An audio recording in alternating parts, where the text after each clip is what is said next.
Hey guys, Addict Cyclist here. I wanted to bring to the subscriber base's attention, if you're following along, because of my Factor Ostro, and I've been watching some of the comments on the Facebook group, and what I've seen a few times now in the past probably 4 or 5 weeks was speed wobble. So I didn't think anything of it. I'm seeing these comments about, hey, I have Black Ink 60 wheels, I have an Ostro, I have experienced speed wobble. And, I was thinking, like, you know what? Wow, I had that happen once. It was a ride over the summer where I rode for 150 miles from the Poconos to the Catskills on a charity ride. And I had this on one descent out of many that ride where the speeds were over 45 miles an hour. And I was in the drops, right? And the front end was just shaking violently. And I just couldn't do anything to stop it.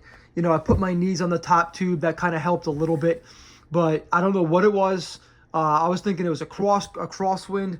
I know that this fork, this wide stance fork, is designed where the airflow is to go through it, right, versus around it, which most forks are designed. They're a lot more narrow than this wide stance fork. So I just didn't think anything of it until there was some chatter on the message forum, or the Facebook page, about speed wobble. And I did some research, and it can happen.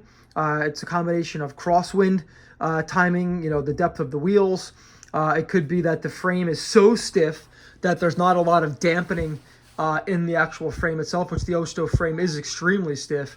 But again, the pencil stays do make this bike very compliant. So I didn't know what it was. It only happened one time, again, out of probably a couple dozen descents.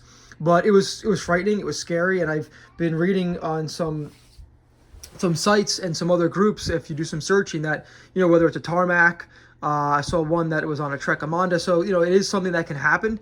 It isn't specific to a brand, but it is a very scary thing to feel, especially when you're descending at those speeds. So I did get some feedback from a couple people on the Facebook group where they said that they swapped out the Black Ink 60s for the 45s, or ended up going with a pair of zips, and that speed wobble tends to go away on their consistent descent. But again, I also feel like, well, is it really fair to compare?